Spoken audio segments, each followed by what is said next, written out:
I remember a buddy of mine who was a powerlifting champion. He was at my old gym. He said the worst injury he ever got was unloading plates from the bar, where just like 145 just kind of turned it, kind of just throwing it to the side after doing a 600, plus deadlift, doing singles and stuff like that. I mean, he was strong as an ox, but just the wrong movement at the wrong time when the body's in that just vulnerable position right there, and then it just comes. So, well, on the flip side, I wanted to ask you about, so that's things that thought were important, not as important. Was there anything that, if you think back, that you didn't deem as important, that you realized down the line that, no, this actually trumps a lot of things that I was putting ahead of it?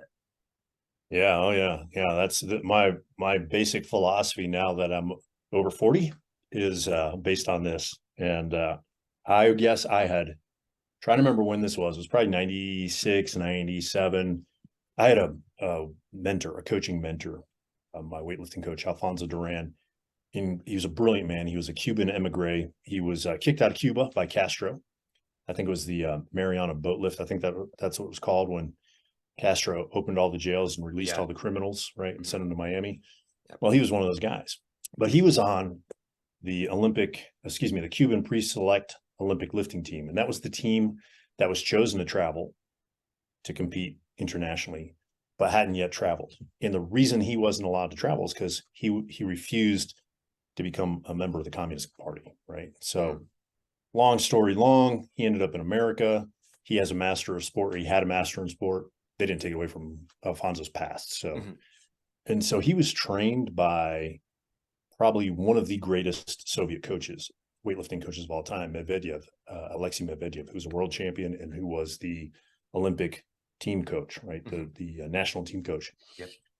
And so I was fortunate enough to train and be mentored by him.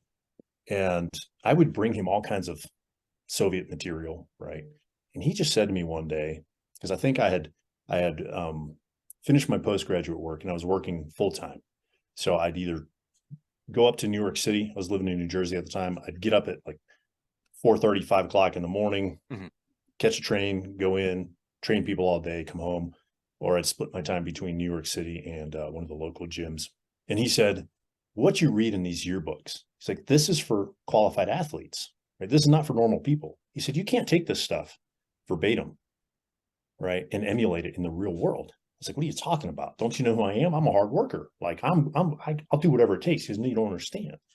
He's like, these guys had their entire lives controlled for them, right? When he was on the Cuban weightlifting team, he would train 3 to 4 hours a day, go home the rest of the day, right?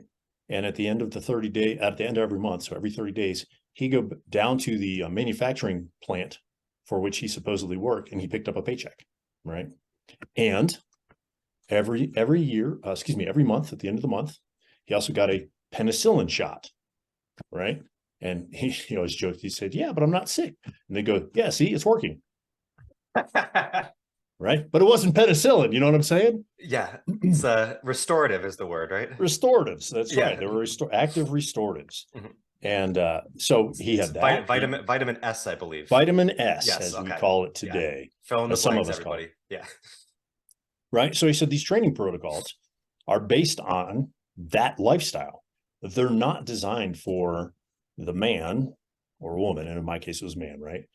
Who is married, has 2.5 kids, works 40 hours a week, or at least he gets paid for 40 hours a week and has to work 60 to 80 to 100, depending on the industry in which you work, right? Has a mortgage or mortgages and car payments, right? It's the external stressors are the load, right? And I was like, you don't know what you're talking about. Like, I'm superhuman. I defy the laws of physiology. And so that's where all my injuries came from, was ignoring that. And so that's probably the biggest thing that I learned that I discounted at first. And I think many people discount that, right? They're still Mhm. trying to use programming designed for athletes by former athletes, who are in their Mm. late teens, early 20s, mid 20s, right? It's incredibly challenging to do. And it can be done if you're independently wealthy and you have Right. restoratives, right? Yeah. Not saying it can't be, but that's the context. And so for everybody else, training has to be written right around those circumstances.